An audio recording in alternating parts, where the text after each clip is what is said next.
Welcome back. We're going to talk about something that's really difficult to deal with. And this is something called secondary gain.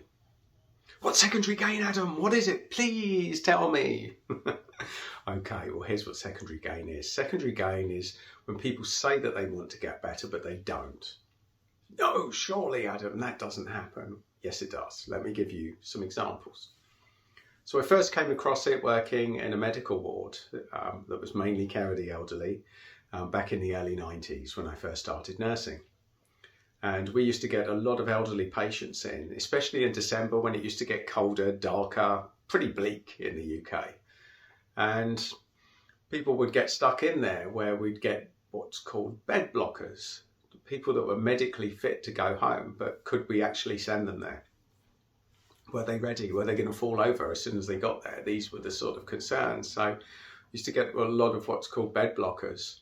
But we'd go, we'd be in the wards and doctors would come to patients and say, look, Mr. Murphy, the good news is that you're well enough now to go home. Now, Mr. Murphy may have came in living on his own and with 2 hours of heat a day, which was quite common for that generation. Very frugal with their resources. And it could be very bleak in some of these houses. And then suddenly they're brought into warm hospitals, surrounded by people, given 3 meals a day. The next of kin gets involved. We have to phone them up quite often that they haven't seen their next of kin for years.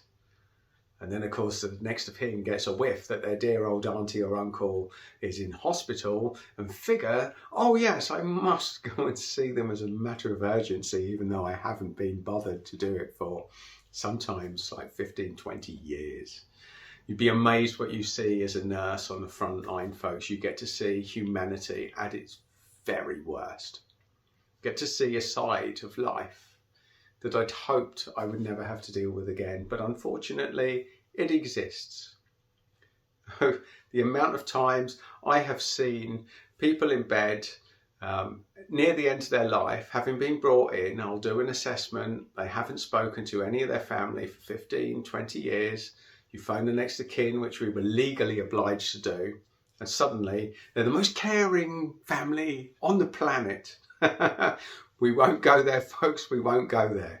But it's almost certain that every family has this element. People like vultures. Are you going to miss this person? Or are you just wondering whether you're still part of the pie that's going to get left behind? Real questions, real solutions, folks. But you see the best, the very best and the very worst of human behaviour when you work as a nurse on the front line of the hospital. So secondary gain, how does that manifest if it's not terminal illness, if it's not the end of the world? Well, we've all had trouble in our lives. All of us. Yes, we have.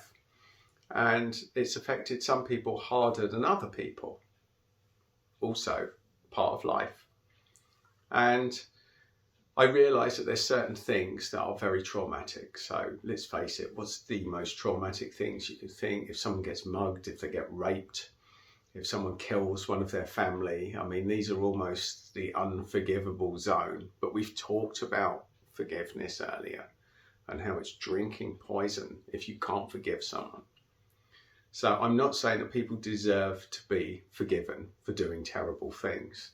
But what I am saying is that if you genuinely want to improve your own health, well-being and energy, letting go of that hatred is an essential part of the course, because that sort of hate, that sort of revenge dynamic is that having that poison and wanting to give it to the person that did it to you and drinking it every day, slowly sipping it so that you die slowly. That's more appropriate for what it does to your body and your mind. So being aware of secondary gain dynamics, being aware of when people sometimes don't actually want what they say that they want. Now, does that rape victim that was raped 30 years ago, do they want to really resolve it, or do they just want to use it as a trump card, as a weapon to take over any conversation because you don't know how it's like? You don't know what it was like. It was traumatic. Now, as we've talked about, trauma happens, it happens. But whether we play it back in our head on a daily basis, that's a choice. So someone might rape or mug you or kill one of your relatives once, but if you're thinking about it every day, that's you choosing to have it on repeat. Now, it's so difficult. It's so difficult to navigate some of life's most difficult zones, and losing a loved one is just about as difficult as it gets. Certainly, or being given a death sentence, all of these things. But there's always agendas, folks. There's always something underpinning it. And not everyone wants to be healed, even though they say they do, and they probably believe it too. But when you dig underneath, there's always a point where you hit that wall and they don't want to be healed. And that's because unconsciously secondary gain is in play. Now, if somebody has a disability, they get disability benefits. Now, what if there was an option to resolve the disability? Well, how connected to you are in the solution versus the benefits that you're getting? And if you're getting too many benefits, you might get a house, you might get 24-hour care as a bottom line. Now, if you were to lose the disability, you might lose the house and all the care. Secondary gain.